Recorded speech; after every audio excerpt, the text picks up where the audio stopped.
Ano nga ba ang mga karaniwang sakuna na nararanasan ng iyong pamilya sa inyong lugar? Ito ba ay bagyo, landslide, baha, storm surge o lindol?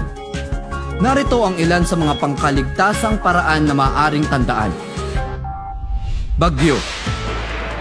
Ugaliing makinig sa radyo, manood ng TV, o magbasa sa internet at iba pang media channels na nag-aanunsyo tungkol sa public storm warning signals.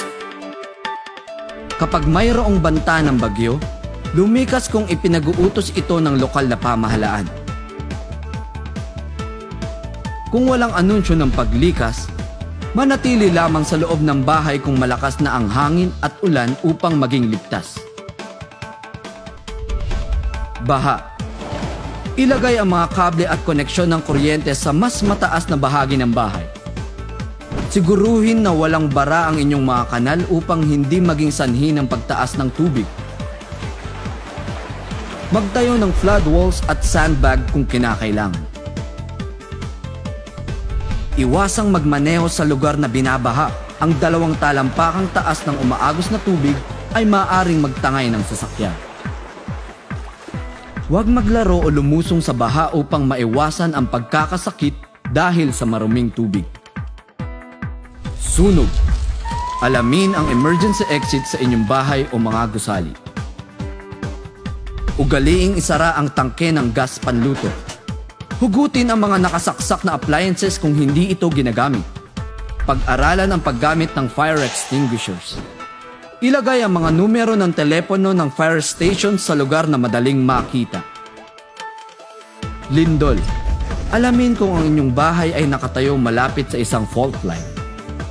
Magtalaga ng mga ligtas na lugar sa loob ng bahay, paaralan o opisina.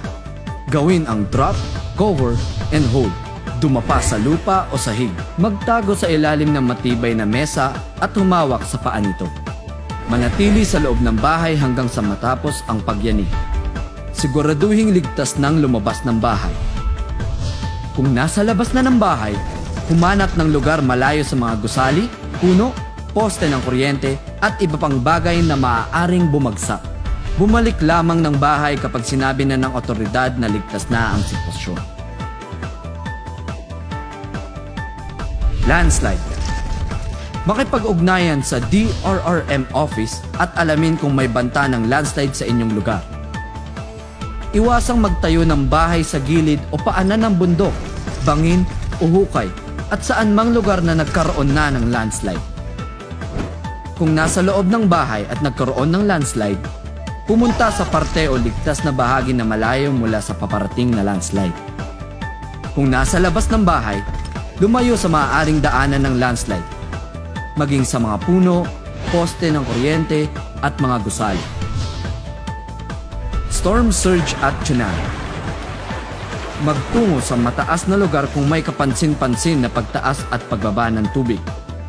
Huwag manirahan malapit sa dagat o sa mga lugar na no-build zones. Magtanim ng bakawan o magtayo ng seawall kung malapit ang bahay sa dagat. Alamin sa DRRM office ang warning signals sa inyong komunidad para sa tsunami at storm surge. Magkabit ng mga karatolang paalala o babala malapit sa delikadong parte ng dalampasigan. Ugaliing makinig sa balita ukol sa tsunami o storm surge. Maging listo! Ngayon!